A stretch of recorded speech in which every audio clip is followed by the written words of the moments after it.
नमस्कार साथियों, स्वागत आप सभी का आपके अपने YouTube चैनल पर। साथियों, जूनियर अकाउंटेंट की एग्ज़ाम के पेपर एनालिसिस करने के बाद में हम आज अब चर्चा करने वाले हैं कि पेपर के लेवल के आधार पर फर्स्ट पेपर का क्या लेवल रहा था, सेकंड का क्या लेवल रहा था।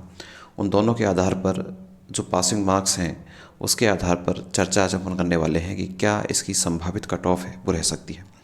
इसके लिए मैंने अपने YouTube चैनल पर ही कम्युनिटी सेक्शन में एक पोल डाला हुआ है कैटेगरीज वाइज। अगर आप कैटेगरीज वाइज कट ऑफ के पोल में भाग लेना चाहते हैं तो चैनल को सब्सक्राइब कीजिए और कम्युनिटी सेक्शन में जाकर उस पोल में वोटिंग कीजिए, ताकि आपको अपनी कैटेगरी के अकॉर्डिंग विद्यार्थियों के कितने नंबर आ रहे हैं उसका पता आपको चल सकेगा। जी हाँ साथियों, मैं पंकज शर्मा आप सभी का अपने चैनल पर स्वागत करता हूँ। साथियों, जैसा कि आपको पता है कि जूनियर अकाउंटेंट का जो एग्ज़ाम था उसमें जो टोटल आपकी पोस्ट थी वो लगभग आपके 5190 पोस्ट थी।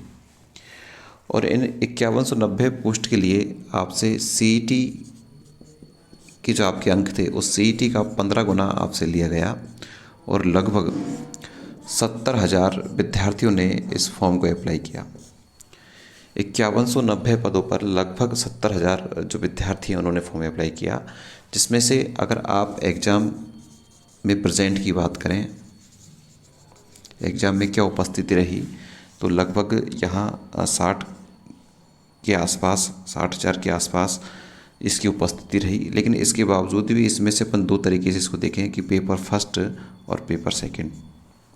पेपर फर्स्ट का आपने लेवल देखा, लेवल के आधार पर विद्यार्थियों ने सभी ने पेपर फर्स्ट की एग्ज़ाम दी। लेकिन जिनको अपना जो तैयारी थी उसके आधार पर उनका जैसा पेपर हुआ, जो पेपर फर्स्ट में जो एग्ज़ाम देने गए थे ऐसे कई विद्यार्थी ऐसे थे जो पेपर सेकंड को लिए रुके ही नहीं और वो पेपर फर्स्ट की कंडीशंस को देखकर ही सेकंड से लापता हो गए, अर्थात उन्होंने सेकंड पेपर दिया ही नहीं। तो ऐसे सभी विद्यार्थी बाहर हुए।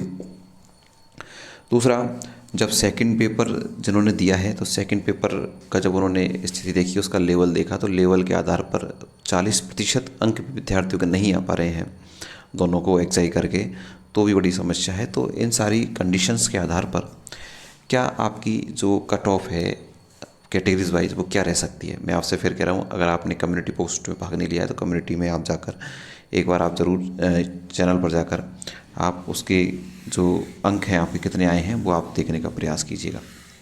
देखिए, कट ऑफ की मैं चर्चा करूँ, सभी अलग अलग कट ऑफ की मैं चर्चा करूँगा। जनरल के विद्यार्थियों की चर्चा कर लेते हैं, EWS की करेंगे, OBC की करेंगे, MBC की भी करेंगे, साथ में अपन SC और ST के विद्यार्थियों की चर्चा करने वाले हैं।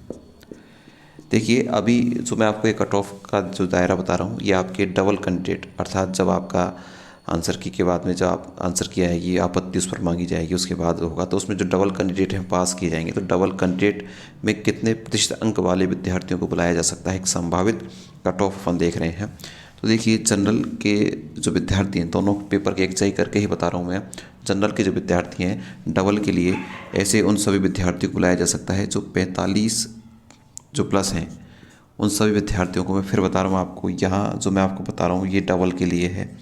डबल में कितने प्रतिशत विद्यार्थी को लाया जा सकता है, तो 45 प्लस जो विद्यार्थी हैं वो सभी एलिजिबल हो सकते हैं डबल लिस्ट के लिए, अर्थात जो दोगुने विद्यार्थी पास किए जाएंगे उसमें 45 प्लस जनरल कैटेगरी के जो विद्यार्थी हैं वो इसमें आ सकते हैं। साथ में मैं EWS की बात करूं तो यहाँ आप देख सकते हैं 43 प्लस और लगभग इतना ही आपको देखने को मिलेगा किसमें, OBC में और इसमें लगभग आपको इतना ही देखने को मिलेगा। यहाँ हम MBC की बात करें तो यहाँ आपको थोड़ा सा नीचे देखने को मिल सकता है 42 प्लस विद्यार्थी जो अंक लेकर आ रहे हैं, प्रतिशत जो 42% से ज़्यादा अंक, यहाँ 45%, ये दोनों EWS OBC लगभग 43 के आसपास रहने वाले हैं। यहाँ जो MBC के जो प्रतिशत है वो 42% से ऊपर जो जा रहे हैं दोनों को एक्साई करके, वो विद्यार्थी डबल जो लिस्ट है उसमें चयनित हो सकते हैं। इधर SC ST की बात करें तो इसमें तो आपको मैं बता दूँ, आपको जो 40 ही लेकर आ रहा है ऐसे विद्यार्थी क्वालिफाई अगर हो रहे हैं तो ऐसे विद्यार्थी इसकी संभावित कट ऑफ है उसमें देखने को मिल सकते हैं। क्योंकि जो पेपर सेकंड का जो लेवल था वास्तव में एक अच्छा लेवल था। ऐसे विद्यार्थियों ने भी आशा नहीं की थी, शिक्षक और कोचिंग संस्थान ने भी आशा नहीं थी कि इस तरह के प्रश्न जो है एग्जाम में देखने को मिल सकते। इस कारण जो रेशो है एग्जाम कट ऑफ का वो आपको कम ही देखने को मिल सकता है। तो जो विद्यार्थी यहाँ स्टैंड कर रहे हैं वो इसके बाद डबल कैंडिडेट्स के बाद में, डबल जो लिस्ट आती है उसके बाद में सेकंड के डबल विद्यार्थियों का आने के बाद में सिंगल की जो होगी फाइनल कट ऑफ, वो तो उसके बाद ही पता चलेगा कि डबल में कितना जो रहता है एग्जाम, उसके बाद अपने उसको बताएंगे। तो साथियों, आप सभी कम्युनिटी पोस्ट में भाग लीजिए। चैनल को सब्सक्राइब करके टेलीग्राम ग्रुप अगर आपने नहीं ज्वाइन किया है तो अपने साथियों के साथ आप डिस्कस कर सकते हैं। इस टेलीग्राम ग्रुप को आप ज्वाइन कीजिए तो आप अपने साथियों के साथ में अपने डिस्कस कर सकते हैं। आप सभी की और भी क्वेरीज है नीचे कमेंट्स बॉक्स जरूर बताइएगा। आप सभी के लिए शुभकामनाएं। Thank you.